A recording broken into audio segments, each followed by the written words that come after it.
Mr. Lombardi, thanks for being here today with us. Yeah, thank you, man. Perfect. So we have a few questions, 2-3 questions, not more. Okay. Because you're busy with your time. We appreciate you being here. Okay, very good. How did you fall in love with pro wrestling? I fell in love with pro wrestling through watching the show in Brooklyn. It was in Spanish. It was Lucha Libre, you know, and all the commentation was in Spanish, but I couldn't understand them. But I seen the guys like Bruno Sammartino. I said, man, he's got a fucking massive chest, you know, and superstar Billy Graham, and seeing all those guys, and I kind of fell right into it. You know, I went to the Garden, and I met the guys after the Garden, and the rest is history, man. I made my goal to be in WWF, and I made it. And then Bobby Heenan helped me a lot. Yeah. You know, Bobby Heenan he said to me, now you know how to wrestle, now I'm going to teach you how to make money. That's what he said.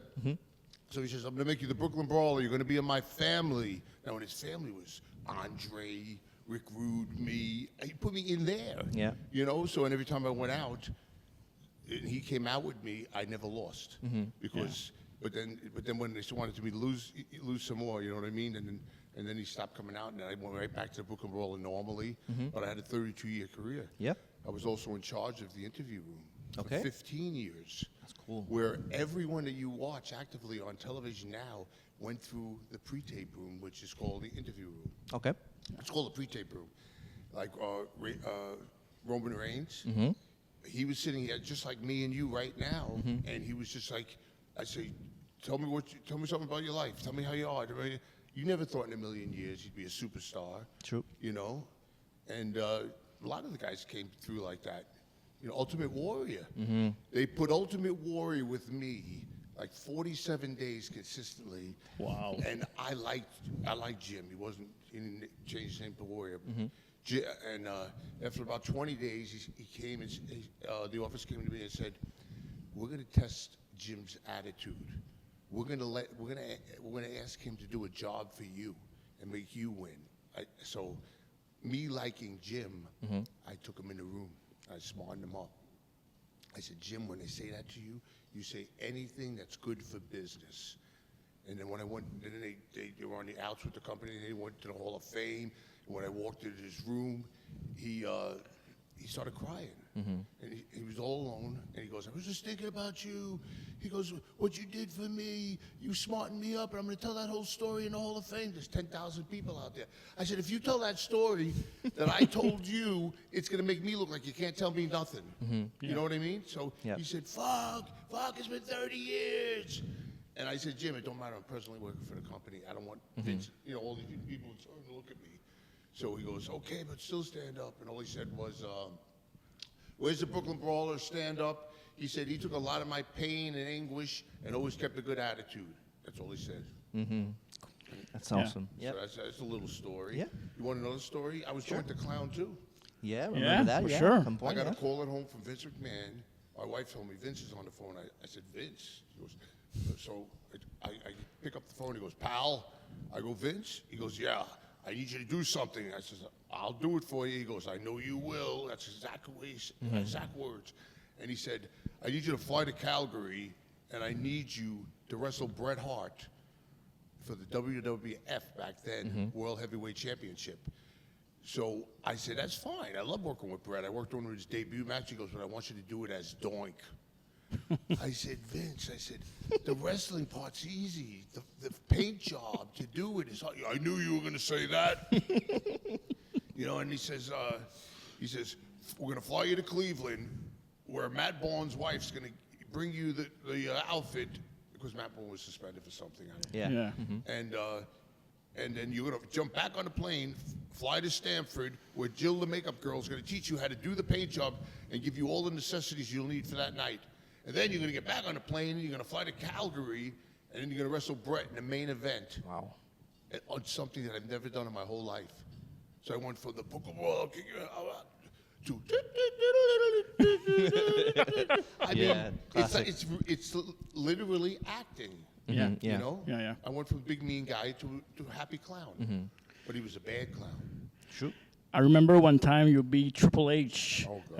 Upset wins. Wow. It was. What's the deal with that? It was a handicap match. It was me and Kai and Tai against Triple H, and Triple H pedigreed three Kaientais, and then he went to go pedigree me, and then Jericho jumped in the ring, and he gave him a bulldog, and then I jumped on top of him, and I pinned him, and Jericho left, and the ref didn't see it. The ref was down. He wasn't supposed to see it, but when I look at it now, you should have faced the other way. But anyway, he slipped out, and then I covered Triple H, and it was 1, 2, 3, and all I heard was Michael Cole, the announcer, go, "I can't believe I'm saying this. The Brooklyn Brawler just beat Triple H on SmackDown. Yeah. I can't believe it." Just like that.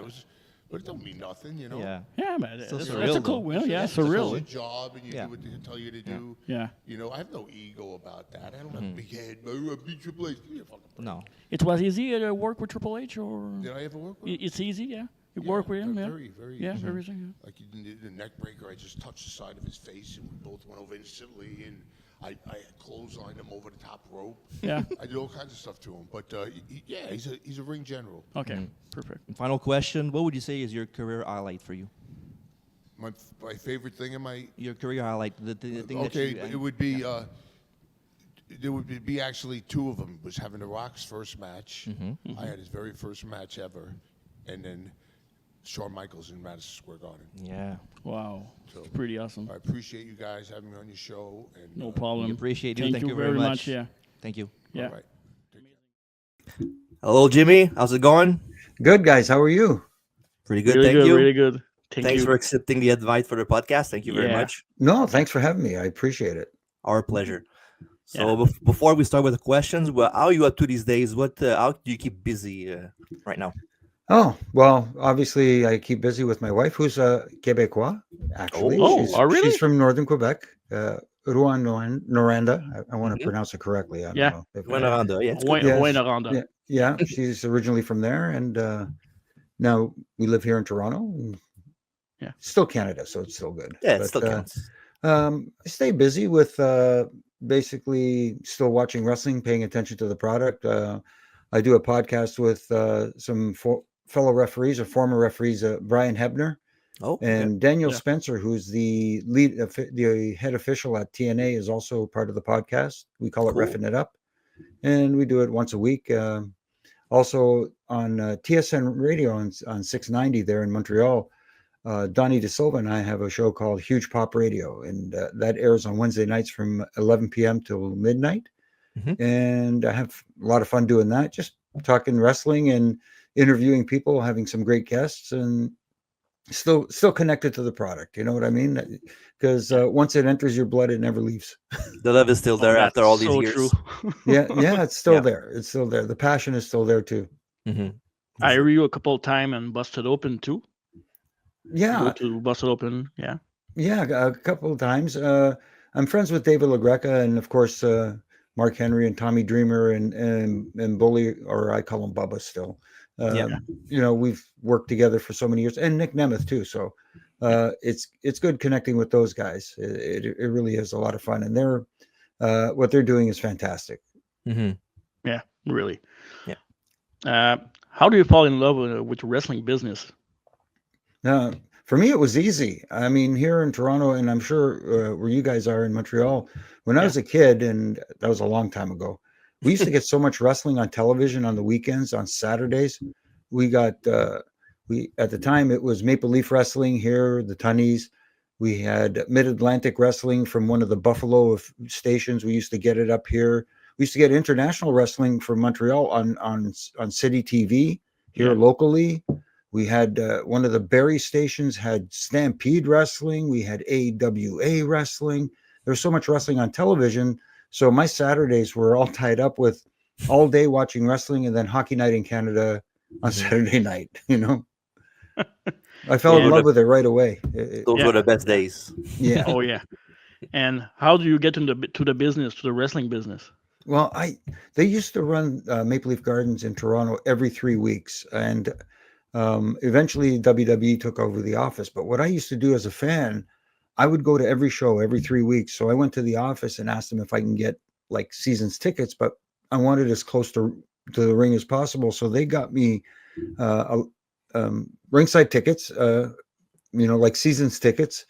Yeah. Second row, right beside Maple Leaf Gardens used to have that ramp that used to go from the locker room to the ring.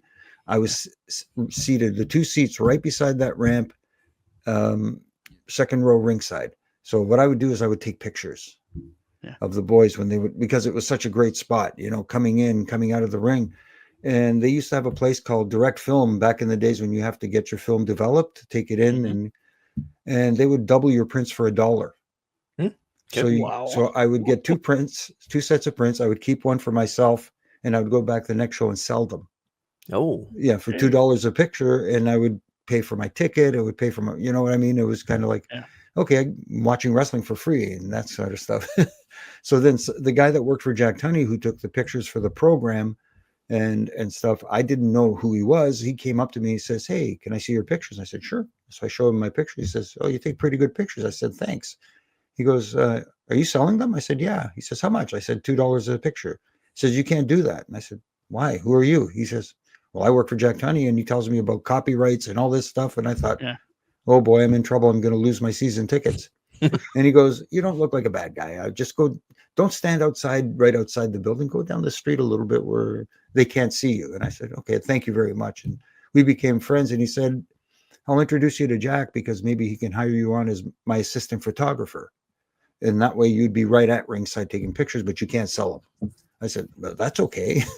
Yeah. So he introduced me to Jack, and Jack said, "Well, we don't need another photographer right now, so we'll find something for the kid to do."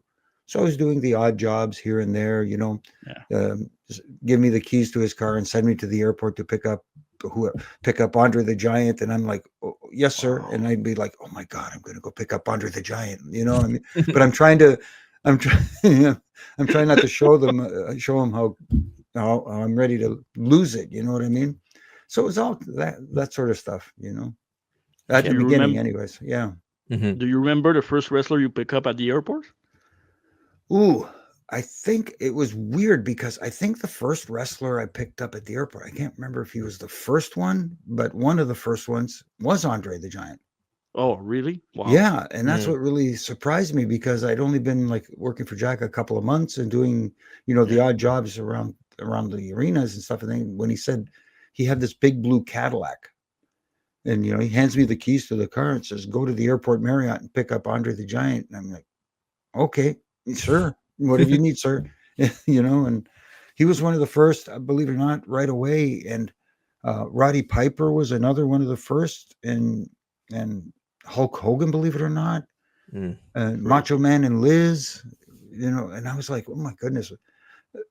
It was incredible. It was incredible.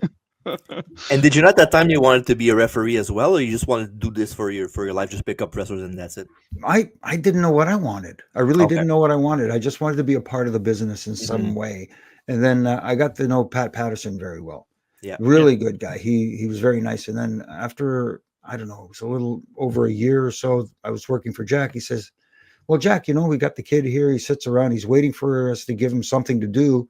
Says, why don't we use him? Why don't we make him a referee?" And Jack says, "Well, do we want to smarten the kid up?" And Pat says, "Jack, he's in the locker room with the boys. He's hanging around. I think he knows what's going on. Let's use him. Let's put him to work." Yeah. So Pat came to me, says, "Get black sneakers, black pants, a blue shirt, and a black bow tie. Carry it with you all the time, because we're gonna make you a referee." And I said, "Oh, that's great, thank you." So I went out and got all that, but dumb me, stupid me, I didn't know enough to go, "Okay, let me ask questions. What am I supposed to do as a referee? How do I do this?" So we had a house show here in Newmarket, Ontario, and Chief Jay Strongbow was the lead agent for that show. And he says to me, he goes, "Hey, Jimmy Jam," he says, "You got your ref stuff with you?" And I said, "Yes, sir, Chief, I do." He says, "Well, put it on your reffing tonight." And I went, "Okay." I didn't want to say anything. He says, "You're reffing the match with SD Jones and the Red Demon, who was Jose Luis Rivera when he wore the mask." I said, "Good." He says, "Get with them. They'll let you know." I said, "Okay." So I was good friends with SD at the time. I said, "SD, I got some good news and some bad news." He says, "Well, what's the good news?" I said, "I'm reffing your match tonight." He says, "Awesome." He said, "What's the bad news?" I said, "I'm reffing your match tonight. I've never done this before. I don't know, what am I doing here?" So he just said to me, "Stay close to me and I'll talk you through it." So he talked me through the match, and I was like a robot in there. You know what I mean? It's my first time. I'm so nervous. And then after the match, he says, "Okay, now you know, you got a taste of it. start asking questions, go to the veteran referees, ask them to watch your matches, and talk to the boys when you're in the ring. Before you get to the ring, ask them what they want you to do and all this. He says, but you got to keep asking questions and keep learning. He says, you're never going to learn it all. There's always something to learn, but, always be a sponge. He said, be a sponge to absorb everything. Mm-hmm. Since you know Pat Patterson, did you come to Montreal territory sometimes for a wrestling show? Yeah, because after a while, because I was part of the ring, they gave me the assignment of taking the ring around where I would drive it to Montreal from Toronto. They had it stored here, and I'd put it in a rental truck. And then before they bought a cube van, because at that time that ring was so the pieces were so compact that you could fit them in a cube van, the entire ring, believe it or not, in a 16-foot. Yeah, because the longest pieces were 8 feet at that time. Now they've had 20-foot planks on the ring, but at that time, the longest pieces were 8 foot, so you can get a whole ring in there. So I used to drive it into Montreal. I've driven it to New Brunswick. I've driven it to Nova Scotia. They had me drive it out to Manitoba before. So I put some miles on. Yeah. Mm-hmm. And you said you were living on the job for being a referee. Do you remember your first ref bump? Yes, believe it or not, I remember the first one on TV. Okay, I'm trying to date these properly, but the first time I got to work TV was Glens Falls, New York. So I did Glens Falls, New York for Superstars, and then it was what I want to say Albany, New York. It's possible. Probably for Challenge, but anyways, it was Glens Falls, New York, and they used to do 3 weeks of TV tapings in one night back then. And I was reffing a match with the One Man Gang and Dusty Wolf. So I wasn't supposed to do that match originally, and Pat says to me, "Okay, we changed it up a little bit. You're going to do that match. Get with Gang, and he'll tell you what he needs you to do." And I said, "Okay, no worries." So I got with him. He says, "Okay, Pat told me to get with you. I'm reffing your match." And I says, "Yeah, okay. I'm gonna." He had his finish was a 747, which was like the front face suplex kind of thing. He says, "I'm going to hit him with that. You count 1, 2, 3. You go to raise my hand. I'll go push you away. I'll pick him up and give it to him again." He says, "You get in my face. You really get in my face, and then I'll hook you and I'll give it to you. Are you okay with that?" I said, "Yeah, whatever you need. What do you need me to do?" He says, "No, just land as flat as you can." Okay. Wow. So that was, what am I supposed to say? No. Yeah. So it's a pretty big bump for a referee at the time, no? Yeah. And then, so he, I end up taking the bump, and it's so weird. I had to calm myself down because, your juices are flowing, your adrenaline's flowing. I'm trying to say, okay, stay down, don't move, stay down, because this is his finishing move. And it's a guy who's 400 pounds giving you this. So wait till they come and get you, and help you. I'm trying to think this while it's going on, but at the same time, I'm going, man, this is cool. For sure. Yeah. And the funny thing is, I think I saw that match like a couple of weeks ago. I'm pretty sure about it. Oh, wow. Yeah. Maybe. Yeah, I saw it. Yeah. What is a typical day for a referee in WWF taping back in your days? Back in because I did double duty, I was on the ring crew as well. So we would arrive pretty much before everybody else. We were there, depending on where it was, either 10 a.m., 11 a.m. They would unload the ring from the big trucks, because TV has the big trucks. And we also had a lot of help, which was good. We always had the stagehands that would help us set it up and stuff like that. So that was really helpful. So we'd set up the ring. We'd make sure everything was, where it needs to be. And then we'd find out after their production meeting, the ref assignments for the day. And then we'd seek out whoever's match we had, and we'd talk to them. And again, just sit there and listen to them go over the match and try to process everything, and then also ask them questions. If what do they need me to do? Is there anything they need? That sort of thing. And then once the show starts, you're pretty much on call the entire time, because you never know, something, God forbid, something bad happens. So you're on the call and just making sure everything's all right. You stay close to gorilla position in case they need you. This and then we got the IFPs eventually, Mhm. where they, boom, they could talk to us wherever they need us. We can be anywhere in the building, and they said, okay, Do you remember guys- the year you have the here? I want to say, it was like mid 90s. Okay. Yeah. Mid 90s. Makes sense. See, I'm dumb because I never wrote down dates. Like everybody now has one of these. Yeah. Yeah. So, you can keep track of every show you worked, where you worked, whose match you worked, and stuff like that. Some guys wrote that down. They kept a journal. Yep. I never kept a journal like a dummy. I should have kept all that, because people will come to me and say, "Oh, remember this match you did?" And I go, "No, I don't. I'm sorry." Yeah. And did you leave late after the show sometimes, or was it pretty early? Or No, we would be the guys who tear down the ring afterwards and get it back in the truck. And the early days when the ring had its own separate truck, depending on who it was, usually sometimes Tony Chimmel would drive the ring truck. And then once they got the actual transport truck for the entire ring and all the accessories that go around it, we didn't drive the transport trucks because they had truck drivers doing that. We had to drive rental cars. So we'd be close. We wouldn't be the last guys to leave, because the rigging guys who did all the lights and the sound and all that stuff, they'd be the last ones to leave, but we'd be close. Okay. Close to the last ones. Okay. And when you get hired by WWF at the time, it was because of Pat Patterson, or you have another meeting or whatever? Well, technically, when I got hired to work for Jack Tunney, his office was the Canadian office for WWF at the time. Okay. Mm-hmm. So I was technically working for WWF through the Toronto office. Okay. And then, once I started refereeing, then it was kind of like, okay, now you're an independent contractor for WWF. Okay. Yeah. Cool. Do you remember your first meeting with Vince McMahon? No, I don't. No? Oh, okay. No, it was one of those things. It was kind of like in passing, probably, where it was just, because he's a big dude, and especially for someone who just started, it's kind of intimidating, because he always walked around all kind of like this. Yeah, he had that puffed out chest and stuff. Of course. Yeah. Yeah. And throughout your career as a referee, do you have any special moments or matches that you referee that you enjoy the most? Oh my goodness, I had a ton of them. Obviously, the one that comes to mind, WrestleMania 24.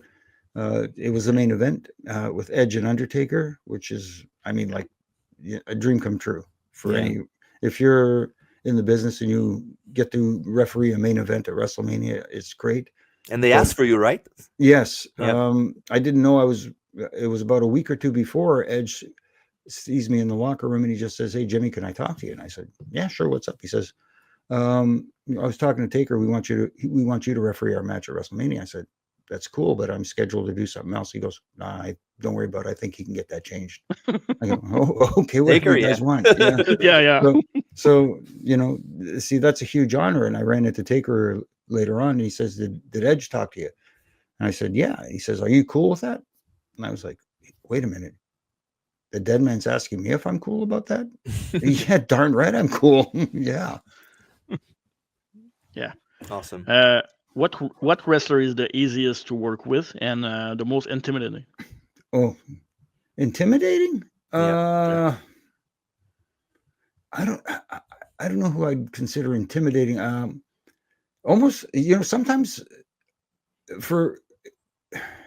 let me go easy first, because that one's an easier question. Because there were guys that were so smooth. I don't want to say it was like a night off, but it was like you're on the same wavelength as these guys. Eddie Guerrero was one. Mm-hmm. Eddie was just a dream to work with. Him, I'm going to say Owen Hart, who was fantastic. Other guys were easy. You know who's easy to work with, believe it or not, is Randy Orton. Really? He's just so smooth. It's incredible. I Guys who are a little bit intimidating, I would say someone like Brock was a little bit intimidating at times, because when he gets in beast mode, yeah, it's kind of like, okay, do I need to be cautious around him or what? Or is he working me? What the hell's going on? You know what I mean? So, Yeah. which he was, but you never know. True. Yeah. And of course, you talked a bit about Owen just a few seconds ago. Of course, unfortunately, you were there at the night that he passed away. You were actually going to be the referee for his match. Can you take us a little bit through that night? Yeah, it was, again, tragic night, very, very tragic. Again, I was scheduled to referee his match, and before his match, there was a hardcore match that happened, and there was debris in the ring and that sort of stuff. So I went out early, and the crew came out to start sweeping the ring and cleaning stuff out, and I was helping them clean some stuff out. And I had my left hand on the top rope, and I was just kicking stuff out of the ring and walking towards the corner. And I was watching out of the corner of my eye, I was watching the big screen, the Jumbotron, where they had the pre-taped interview of the Blue Blazer with Kevin Kelly. And as I was thinking, I heard somebody scream, but I thought it's a building with 16,000 people, so I didn't think anything. And then at the same time, as I felt something brush by me, the top rope got pulled out of my hand and came back and hit it came out and slammed my fingers. And I didn't know, like, I'm thinking, oh my goodness, the top rope broke. What happened? And I looked around, but the rope was still there. And I'm going, I didn't, process anything. And I looked, and there was Owen. He was lying down. He was face up. And again, I didn't put two and two together. I was like, what is going on here? And then I called out a couple of times. There was no response. So I kind of started screaming for help and stuff like that. And that's when everybody started coming into the ring. And it was rough. Yeah. And how was it backstage? I guess the same thing, pretty rough too after the fact. I don't know what was going on backstage, because I walked out when they took him to the ambulance, and I was sitting outside, and then they made me go get checked out as well, because I guess they figured I was having an anxiety attack or something. So they took me to get checked out, and I don't know what was going on. I didn't know that the show had continued or anything like that. And I still to this day don't remember going from Kansas City to St. Louis for the Raw the next night. I don't remember it at all. Yeah, understandable. Yeah. Do you think the show they should stop the show at this time? Do you now it was 20 plus years ago? Do you think they should stop the show? I think so. Yeah, I think so. I really do. I saw the documentary with Vince McMahon, and I heard what he said about if it was him, he'd want the show to continue. That's fine. If he wants to say that, that's up to him. But I don't think it should have continued. I really don't. Okay. Yeah. But of course, without talking about Owen Hart in that light, of course he was one of the best ribbers ever in the industry. Everybody has an Owen Hart story. Can you tell us one? Yeah, that's the thing about Owen Hart. He was a great ribber, but his were never harmful. His were always playful. They were so much, they made you laugh, and it was almost like a badge of honor when you got ribbed by Owen. It was like, okay, you got me. I got ribbed by Owen. And me, just a couple of times, it was very simple things, very like in the middle of a match, somehow he would be able to untie my sneakers. I don't know how he did it, but they would get in a hold like on the ground, or he'd grab somebody in a hold on a rear chin lock or something, and I'd go down and he'd go, "Hey Jimmy, check your shoes. Your shoelaces are untied." And I'd go, "What? No. There's no way they came undone, because I made sure they were tied tight, And he'd be laughing and stuff like that. And I remember one night we were at the hotel after a show, and it was about 2:30 in the morning, and the phone rings in my room, and it's a guy says, "Hi, Mr. Korderas." I said, "Yes." He said, "This is the front desk calling." He gave me some name. I don't even know. He goes, "This is the front desk calling. We have a problem with your credit card. You have to come down and straighten this out." I said, "Oh my God."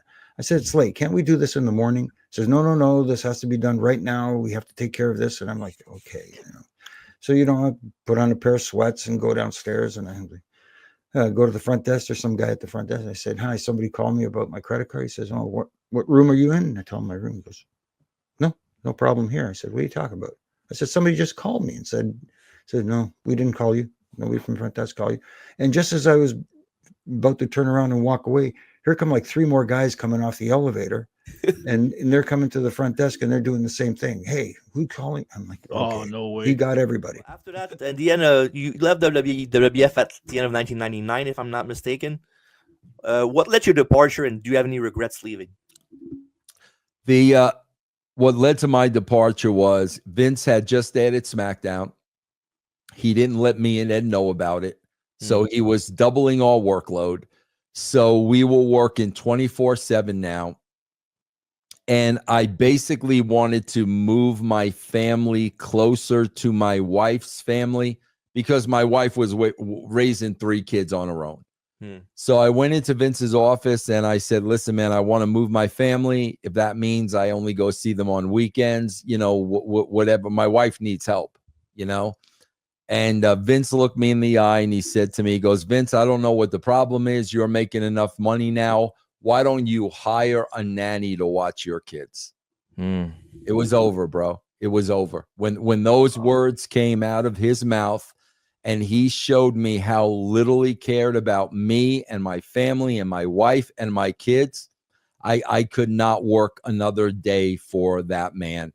I left that office and I directly went to somebody that I knew JJ Dillon well, and I was on the phone with WCW that day.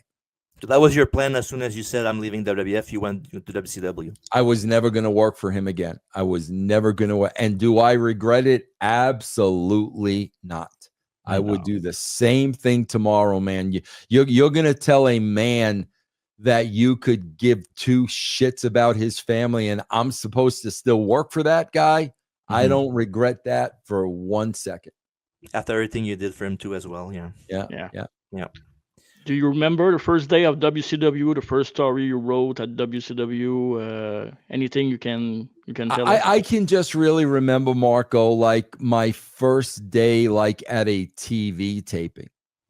It was a different world than WWE. Now, you got to understand, man, I wasn't naive and I wasn't stupid. I knew there were politics. There's politics in wrestling, no matter who you work for. I never knew, though, the politics were at the level that they were at WCW. I mean, bro, you had the top guys dressing together. Then you had the mid-card guys all the way on a different side of the building. The locker room was clearly split. None of the veterans really trusted me because they were afraid I was going to give the younger guys the push. It was so freaking political, man. And like I said, I knew it was going to be political. I just could have never imagined it was going to be at that level. Wow. Okay. And when you started at WCW as an on-screen talent, you weren't on the screen personally. You were that point of view to see, you were watching other people. How come did it change for you from doing this to actually being a guy in the ring doing storylines after? Yeah, and I regret. I regret being an on-air character for a couple of reasons. Number one, I did not enjoy it. I really did not enjoy it because to me, it was a lot of pressure because no matter who I worked with, I just didn't want to make them look bad. That's all I cared about. I didn't care about myself. When I was in there with Ric Flair, I did not want to make Ric Flair look bad. So I never enjoyed being an on-air character. And number two, it really took away from my job as a writer and a producer. I was trying to do both things during the show, and it was way too much. And the reason why I made that decision, guys, and I regret it, was they were putting so much pressure on me to get ratings overnight that I finally just said to myself, you know what, bro? You want me to get ratings? I'll go out there. I'll freaking do it myself. I'll make everybody hates New Yorkers. I'll go out there. I'll play a New Yorker 10 times over the top. People will hate me as a heel. And that's why I did it. But I never enjoyed it. And that's why I never later on, like I was an on-air character early on at TNA to help Jeff out because we had so many young kids at TNA. But, you know, when I went back to TNA, I was never an on-screen character again because I'd rather work behind the scenes. Okay. Before we go back to WWF, I have a question. Why David Arquette as world champion? Yeah, I mean, bro, it's freaking business. We needed a publicity stunt. It's that simple, bro. We needed they were kicking our ass thanks to me and Ed. They were kicking our ass, and we needed a publicity stunt. And you know, Tony Schiavone actually pitched that to me. And I wasn't even thinking about that. And I remember saying to Tony, my God, Tony, if that didn't even cross my mind, nobody will believe that. And bro, you know, again, I will say this till the day I die. Bro, the next morning we're on the cover of USA Today. It was meant to be a publicity stunt, and it served that purpose. I don't regret it. I do the same exact thing again today. Okay. Because he is good at movie, but as world champion, but I understand. But bro, that's the whole idea, man. If you look at the story and what happened, bro, first of all, he didn't beat a wrestler. He beat Eric Bischoff. And then the story was he didn't want anything to do with the belt. I mean, he knew I'm not a wrestler. I can't. That was the story, bro. The fact that you had a Hollywood actor slip on a freaking banana peel, all of a sudden he's got this title that he wants nothing to do with. I mean, that was the story. And bro, I will say it to this day. I would rather attempt the story that has never been done before than repeat the same old shit over and over and over again. And that's what they do in the WWE now. It's the same old shit. Last night, Chad Gable now is Owen Hart is the Blue Blazer. I'm not him. That's not me. Like, give me a break, bro. All they do is repeat the same stuff over and over. I was constantly trying to come up with new looks that wrestling fans never saw before. Yeah. Talk about Owen Hart. Do you have any stories of pranks of the good old Owen Hart? My favorite wrestler of all time. Yeah, I loved Owen, bro, and everybody loved Owen. But, you know, bro, the boys, like, never pranked The Office. I mean, The Office was kind of off limits. They always pranked each other. My favorite freaking Owen story is, though, bro, we were having a pay-per-view, and at the time, Owen was off of television. It was right around the Brett stuff. So after the Montreal Screwjob, we were keeping Owen off of television for a while, and then we were going to bring him back. And my greatest Owen story is we're at a pay-per-view and a fight goes backstage. And I don't remember who the wrestlers were, bro, but they fight into this back room, and there's freaking Owen Hart, who's not supposed to be anywhere in sight. Without missing a beat, Owen looked directly in the camera and said, "I'm not here," and took off. Bro, I will never forget that as long as I live. But God, bro, Owen was the absolute best, man. The absolute best. Yeah. He should be world heavyweight champion, no? Owen? Yeah. I don't know. There was never any discussion of that, bro. You didn't need to put a belt on Owen. No, you know, Owen was just so over and so loved and so entertaining. You know, you usually put a belt on somebody to help them, you know, really get to that next level. Owen, in my opinion, didn't need a belt. Okay. Fair enough. And of course, everybody knows the beef that the backstage between Bret Hart and Shawn Michaels at the time. It was like going at each other's throat each and every week backstage and on TV. Sometimes, most of the time, it was on TV too. But one war I want to talk about is Sunny versus Sable. You have any stories about them not liking each other? Bro, none of those girls liked each other. Bro, I swear, Sunny hated Sable. Sable hated Sunny. Bro, Luna hated Sable. And that was dangerous because Luna was old school. And this is when you're kind of getting into the divas now, these beautiful women that you're teaching them to wrestle, but they didn't pay dues or anything like that. And like Luna just hated Sable.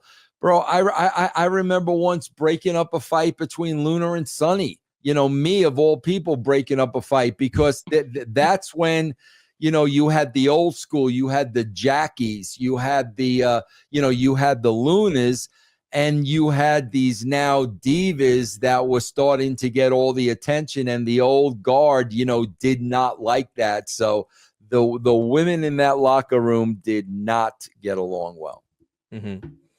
Did you have a preference over Sunny or Sable yourself, or? I was definitely a Sable guy. Like, okay, but not on a personal level. Just on my, my cup of tea. For me, Sable was a lot easier to work with than Sunny. For me, I read so many stories about Sable being such a headache to work with and this and that. Bro, she wasn't when I was there. I've got to say, man, I never, ever, ever had an issue working with Sable, ever. Mm-hmm.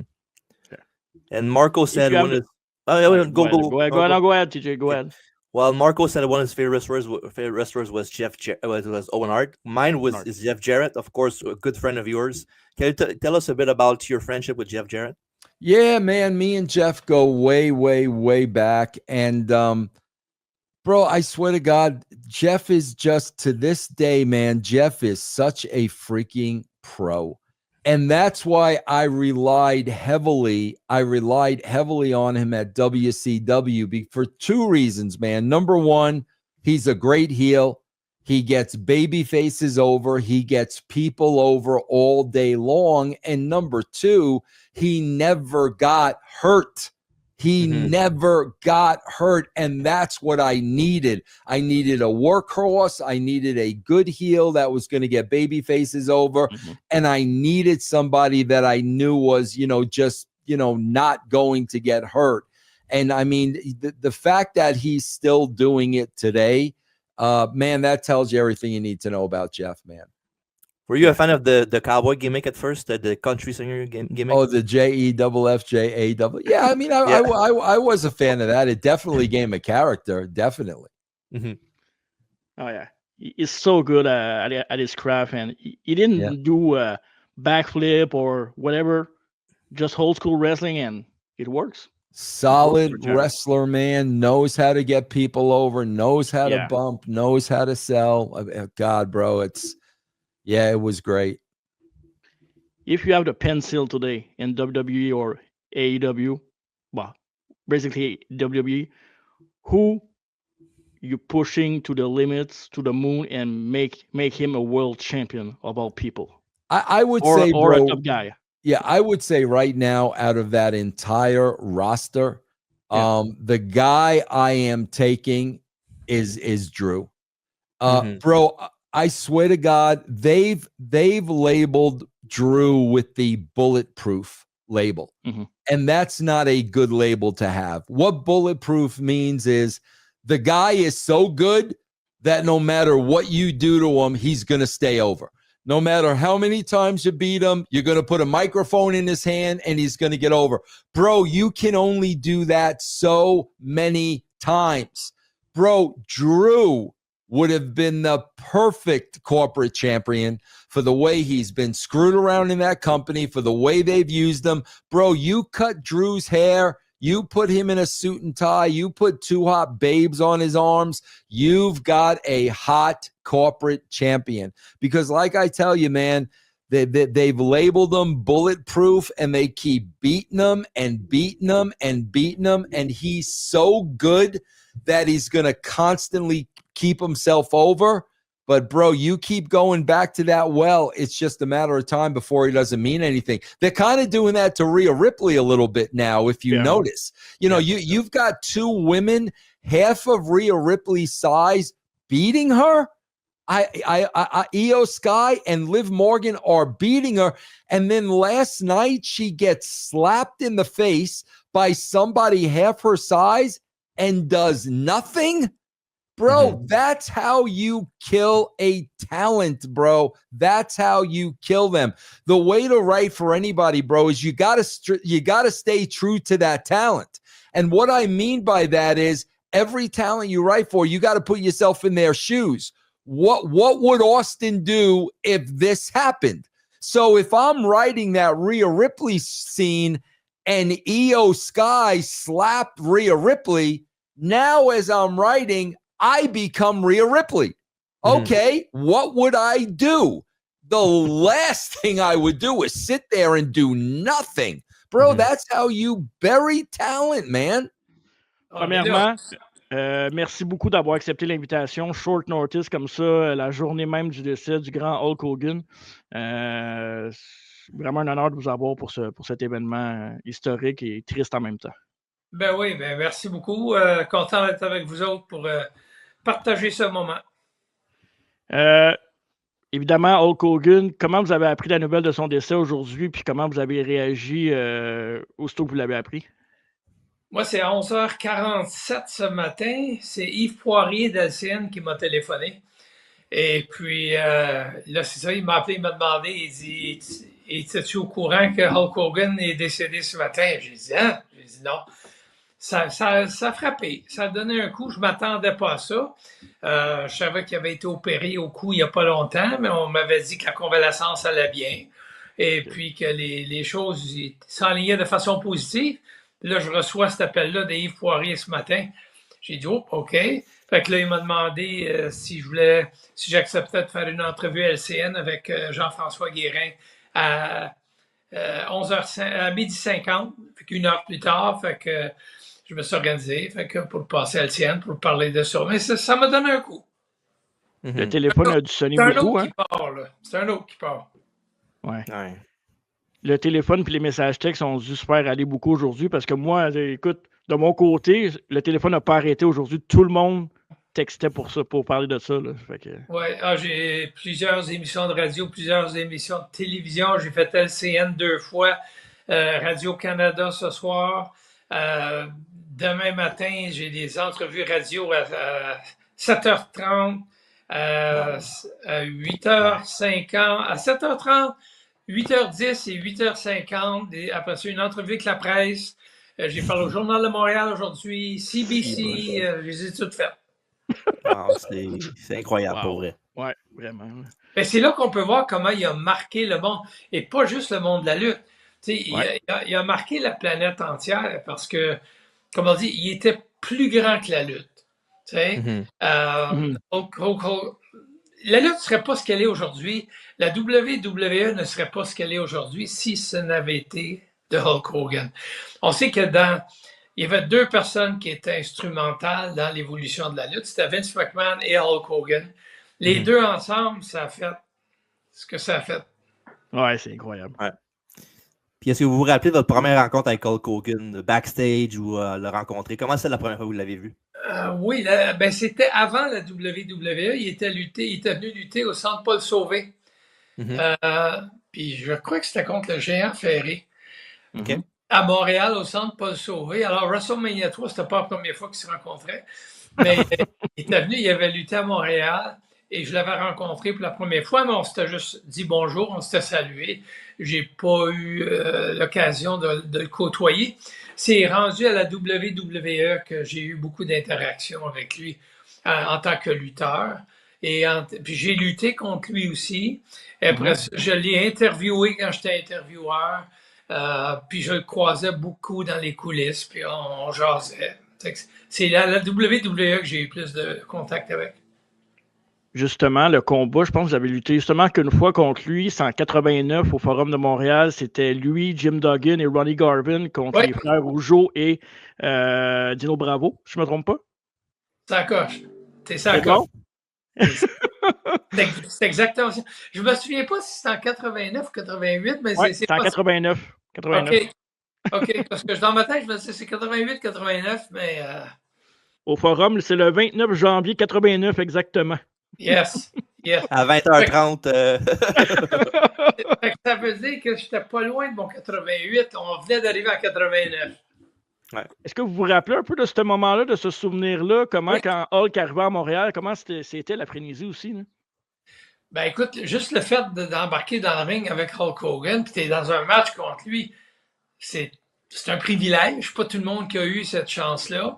Et on va dire dans la gloire de sa carrière, tu sais, je dis pas quand il a commencé ou à la fin, mais en pleine gloire, d'embarquer sur le ring avec, c'était particulier. C'était un honneur, c'était un privilège, puis en même temps, t'embarques, tu regardes le bord du ring, puis c'est Hulk Hogan qui est sur le ring avec toi. Tu sais, c'est comme...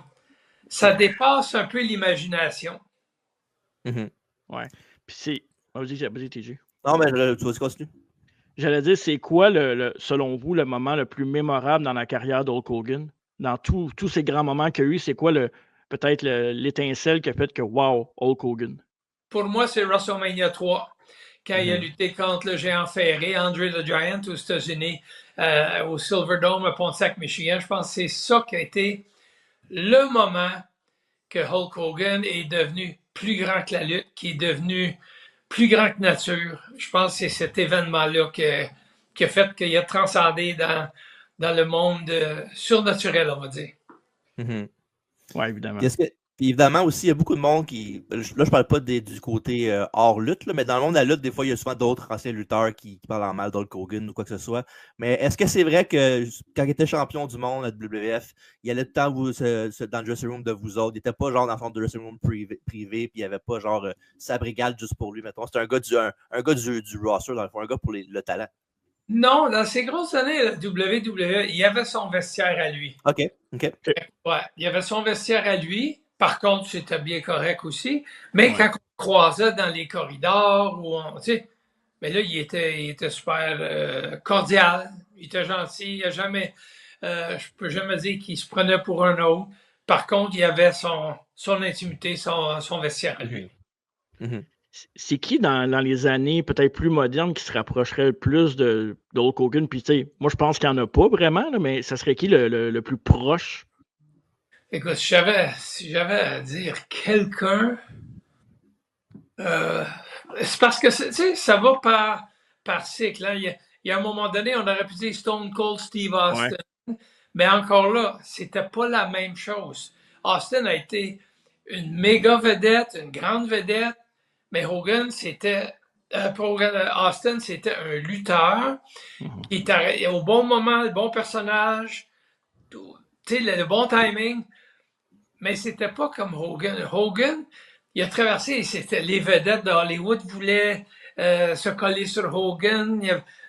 Tout le monde, de tout le divertissement sur la planète, voulait se coller sur Hogan. Alors que ce n'était pas nécessairement le cas avec Steve Austin.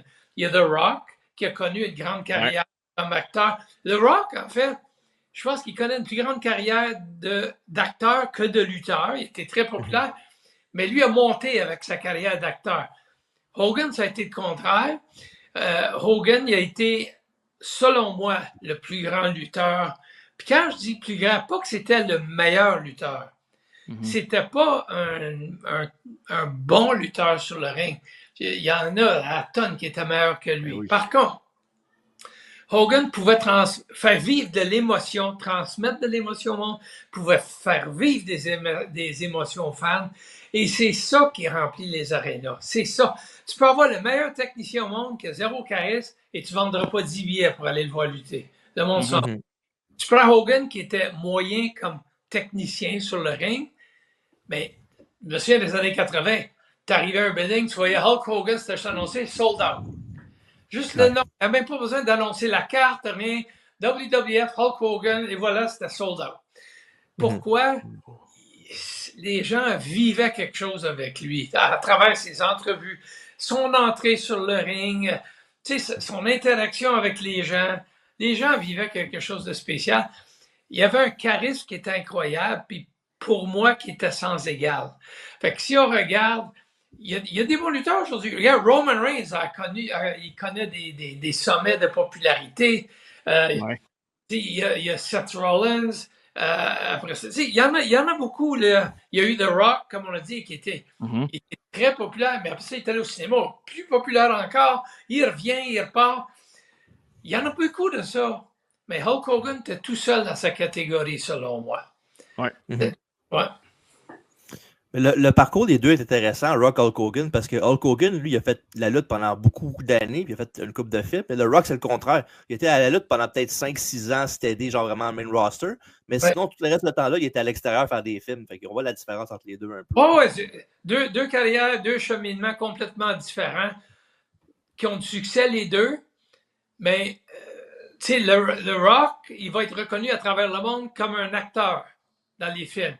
Ouais. Hulk Hogan, c'était le lutteur Hulk Hogan, l'immortel Hulk Hogan, comme il disait. Ouais. C'est ça, c'est la différence entre les deux. Mais en tant que, même parce que Hogan, même à travers le monde, des gens qui n'étaient pas amateurs de lutte, tu voyais une photo, ça c'est le lutteur Hulk Hogan. Tout le monde connaissait Hulk Hogan. Peu importe dans quel pays, n'importe où, n'importe quel coin du monde, montre l'image, Hulk Hogan, tout le monde le connaît. Fait que, puis en même temps, lui a été celui qui a défoncé toutes les barrières.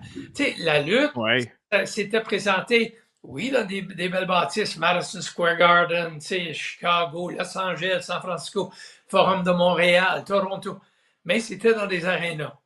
Hulk Hogan a fait en sorte que la lutte est montée dans des stades de 80 puis 100 000 personnes dans des stades. Et puis c'est même pas inhabituel de voir ces places-là remplies. À cause de quoi? Hulk Hogan a défoncé toutes les barrières. Puis si ça n'avait pas été lui, il n'y aurait pas eu de Rock dans le cinéma aujourd'hui. The Rock, il lutterait dans des arénas, travaille des différents territoires à travers le monde. Il lutterait des places. Il serait reconnu comme un lutteur. Il y en a plusieurs comme ça. Fait que Hogan a transformé. Comme on dit, avec Vince McMahon, c'était la combinaison des deux. Mais il a transformé qu'est-ce qu'était la lutte. Et quand je suis arrivé là en 1986, j'ai vu la transition, j'ai vu la lutte partir d'un sport d'aréna et d'amphithéâtre à passer à des niveaux de stade. Comme j'ai dit, j'étais sur la carte à WrestleMania 3 à 93 000 personnes. J'ai lutté à Toronto au CNE Stadium, je pense que c'était, on avait 67 000 personnes là. J'aurais jamais pensé. Moi, j'avais lutté avant ça, la plus grosse foule, c'était au Parc Jarry en 1972, le 17 juillet. On avait 26 000 personnes. C'était wow, c'était extraordinaire. 26 000 personnes au Parc Jarry à Montréal. C'est encore la plus grosse foule au Québec à ce jour, je pense, hein? Je pense que c'est dans les tops, oui. Ouais, exact. Fait que, tu sais, après ça, je suis passé, je pouvais lutter devant 60 000 personnes, 90 000 personnes, c'était... Pourquoi? Hulk Hogan. Puis, vas-y, TJ, moi, j'allais dire, je le dis toujours haut et fort, mon match préféré de WrestleMania, puis pas mal dans mon top 3 à vie de tous les matchs, c'est WrestleMania 6, Hulk Hogan contre Ultimate Warrior. Évidemment, j'étais jeune. Moi, je l'ai écouté en VHS plus tard, puis même à ce jour, j'ai 38 ans. Puis à ce jour, ça reste mon match préféré. Je ne sais pas, l'ambiance, le feeling dans le stade. Selon vous, à votre époque, qui l'avez vécu, c'est quoi la plus grande rivalité ou le plus gros match? Oui, André le Géant, mais à part André le Géant, qui serait la personne avec qui Hulk Hogan ça connectait plus? Il y a Macho Man, je pense. Parce qu'il y avait une rivalité réelle entre les deux. Ils ne s'aimaient pas, les deux. Et à un moment donné, oui, ils ont été des amis, mais ils ne s'aimaient pas. Alors, c'était pas difficile pour amener de l'émotion dans leur match. L'émotion se transposait dans les vestiaires aussi. Fait que je pense que c'était ça, de ses meilleures rivalités. Parce qu'il y en a eu plusieurs, mais des petites rivalités. Il montait un gros vilain contre Hulk. À la fin, Hulk le battait. Bon, là, c'était le prochain. Macho Man, ça a duré un bon bout. Et il y avait, comme je dis, la touche de réalité là-dedans qui faisait en sorte que c'était un peu... c'était beaucoup plus réel parce que les émotions étaient vraies, là. Mais par contre, tu vois, je reviens à ton match Warrior puis Hogan. Pour moi, c'était un flop. Moi, ouais? Ouais, moi, je ne l'ai pas aimé le match. Je l'ai décrit le match, j'étais commentateur, j'étais avec Guilloré. On va partir une polémique ce soir. Mais je l'ai décrit, le match, c'était à Toronto, si je ne me trompe pas. Oui. C'est ça. C'était le 1er avril 1990. Exact. Oui, exactement. Fait que j'étais là, je décrivais ça, j'étais là, puis ça fait pour moi comme un pétard à mèche mouillée. Warrior, je le trouvais pas bon. Non, ben c'est vrai, il était. Ben oui, Ah ben oui. oui. C'est vrai. T'es même plus là. Fait que, puis une personnalité, disons, qui n'était pas très appréciée des gars, ni de beaucoup de gens qui l'entouraient. Mhm. Puis il y avait un gars qui avait un très gros ego, puis lui, il voulait comme passer, là, c'était comme Hogan passait le flambeau à Warrior, mettons, là. Mais Hogan l'aimait pas non plus, Warrior, là. Ouais. Fait que c'était un match pour moi sans éclat. J'en ai décrit des matchs que j'ai eu du plaisir à décrire, puis que j'étais là, puis j'étais sur le bout de ma chaise, je le décrivais, puis j'avais du fun. Pas celui-là. Pas celui-là. Wow. Non, ben, c'est drôle parce qu'on en... Non, mais on en parle souvent, puis souvent, TJ va me dire « Ah, mais je suis pas sûr que c'est le meilleur. » Mais je sais pas. Peut-être parce que de mon œil extérieur puis d'enfant, puis je suis dans la nostalgie, puis tu sais, j'ai pas les inside aussi, fait que je reste dans ma nostalgie. Ça se peut aussi. Là. Mais il avait raison. Moi puis Raymond, on se comprend, on est connectés Ouais, ensemble. c'est ça. C'est ça. Puis rapidement, Raymond, as-tu une anecdote, que ça soit drôle ou peu importe, dans Hogan backstage dans ton temps à la WWF? Ah, pas tant. J'ai plus des beaux Non. souvenirs. Parce que, comme on dit, il était, comme je vous avais déjà dit, je me mêlais pas tellement avec les gars. Ouais. Je sortais pas, j'étais pas sur le party. Fait que, tu sais, je le voyais. Moi, j'ai eu plus d'interaction avec lui quand je suis devenu commentateur puis intervieweur. Mhm. Puis je peux dire qu'il a toujours été cordial, il était disponible, il était avenant. Quand je l'ai fait une entrevue avec, c'était pas comme c'est comme arracher des dents comme avec Warrior, mettons. Là. Ouais. Lui, c'était n'importe quand, dis-moi quand tu es prêt. Ben, j'ai dit quand tu veux, on peut y aller. Tu sais, il était toujours disponible, puis il était généreux avec son temps. Les entrevues, il était bon. Tu avais juste à ouvrir l'entrevue, puis tu le laisses aller, puis Hulk Hogan fera son Hulk Hogan, tu sais. Puis à la fin, ben, il te donne la main, hey, merci beaucoup, merci beaucoup. Tu sais, c'est agréable d'interagir avec. Ça, c'est les genres de souvenirs que j'ai. Par contre, oui, j'en ai une petite anecdote, ça vient Ah, juste. yes! Ah, Tu sais, l'incident avec les British Bulldogs, oui. Oui, bien sûr. quand ça venait juste d'arriver, Vince nous avait parlé peut-être une demi-heure avant que ça arrive. Puis il avait dit, là, il dit, il faut jouer Hulk, j'ai affaire à parler avec lui. Après ça, j'aimerais ça jaser avec vous autres. Fait que c'est là qu'on avait décidé, ben c'est là qu'il faut que ça se fasse, parce que là, sûrement, on va se faire dire, là, il ne faut pas que ça dégénère. Si ça dégénère, tu sais, vous pouvez être viré, quelque chose. Il faut que ça arrive avant qu'on y parle. Fait que là, ben, l'histoire des Bulldogs, vous la connaissez, c'est pas le Ouais. Mais aussitôt que ça a été fini, j'ai dit, là, il faut aller voir Vince. Fait que quand on est arrivé à la porte, on a cogné à la porte, puis on disait à Vince, Vince, c'est qu'on a cogné, il a répondu, il m'a regardé, puis Vince, on a besoin de te parler tout de suite. Fait qu'il dit, ben là, j'ai pas fini avec Hulk. Tu sais, la porte entrouverte, là, j'avais Vince dans la porte, puis il y avait Hulk juste comme en arrière-plan de lui, collé en arrière. Et il dit, ben, j'ai pas fini avec Hulk. J'ai dit non, tout de suite. Là, j'ai pointé aux mains de mon frère, puis il y avait plein de sang à ses mains. Là, Vince, il dit, shit. Fait que c'était trop tard. Puis là, Hulk est arrivé. Hey, Vince, il dit, prends-les. Là, il nous dit à nous autres, hey, brother, I'm out of here. Tu sais, je sors, il dit, regarde, he's all yours. Tu sais, il est à vous autres. Vince, Hulk est sorti, puis il nous a laissé rentrer avec Vince. Puis on a fait notre rencontre avec Vince après. Wow. Ouais. Incroyable. Mais, ça, il savait ce qui venait de se passer. Puis Hulk a toujours eu du respect pour nous autres à cause de ça. Parce qu'il savait les Bulldogs, c'était des bullies, puis tout ça. Puis personne n'osait les confronter ou les affronter par rapport aux représailles.